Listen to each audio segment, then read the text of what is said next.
Alright guys, apa berlaku tentang market kripto sekarang ni guys? Dengar video ni sampai habis guys. Sebelum ni cikgu dah share tentang event-event penting dalam bulan Mac. Dan salah satu event dah selesai. Tapi sebelum itu guys, hari tu kita tunggu CME gap bila nak close. Hari tu dia partially close. Tetapi hari Selasa, 2 hari yang lepas, dia fully close bila market open.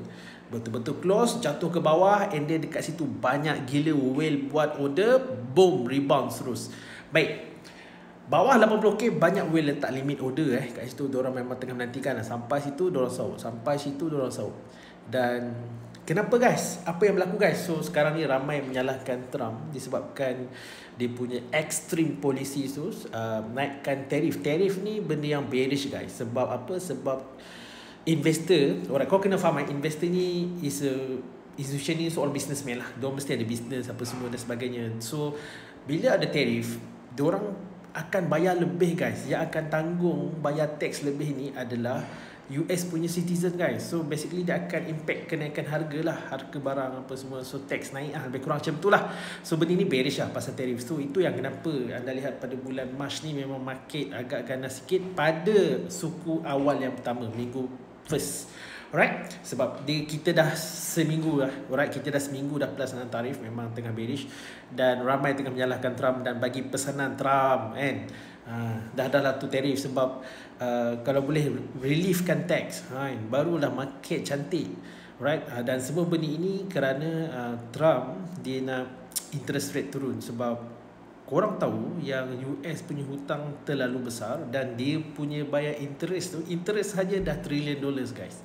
Alright, sebab itulah kalau US Trump boleh mendesak Fed untuk turunkan interest rate, jadi kuranglah sikit pembayaran US government dekat Fed untuk bayar tax semua sebagainya. Okay, baik. So what happened is semalam ada satu benda best guys, iaitu semalam dah keluar CPI data.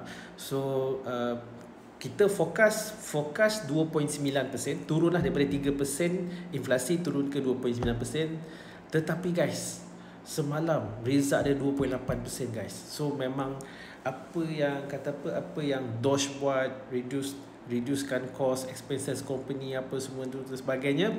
Dan game-game Trump ni memang impact lah inflasi turun. Tapi yang jahanamnya market lah, bukan sekadar market kripto, stock market semua ke laut guys sekarang ni guys. Baik, so sekarang ni supaya data dah turun guys. So next week guys ada event yang penting iaitu FOMC guys. So setakat sekarang ini kita lihat forecast interest rate akan maintain, forecast.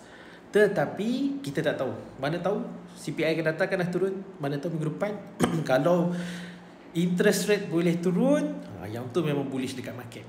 Alright, memang market akan bullish balik. Tetapi guys, pasal tarif ni lah, tarif ni memang masih lagi bearish. So the thing is, kalau Trump boleh buat tax relief macam 2017 yang lalu kan, memang market akan jadi lebih rancak. So guys, so kita berdepan dengan suasana keadaan uncertainty sekarang. Cuma sekarang ini kalau kita lihat on-chain data, memang banyak gila buy order bawah 80k, masuk 70 lebih k tu memang banyak buy order. So kalau jatuh sana rebound, jatuh sana rebound dan sebagainya. Dan sekarang ni semua tengah menanti bila adakah interest rate akan turun atau tidak. So memang apa yang Trump buat ni bukan sekadar impact dekat US, tapi impact satu dunia guys. So guys, korang komen minggu depan interest rate naik ke turun seperti apa yang Trump nak. Sila komen.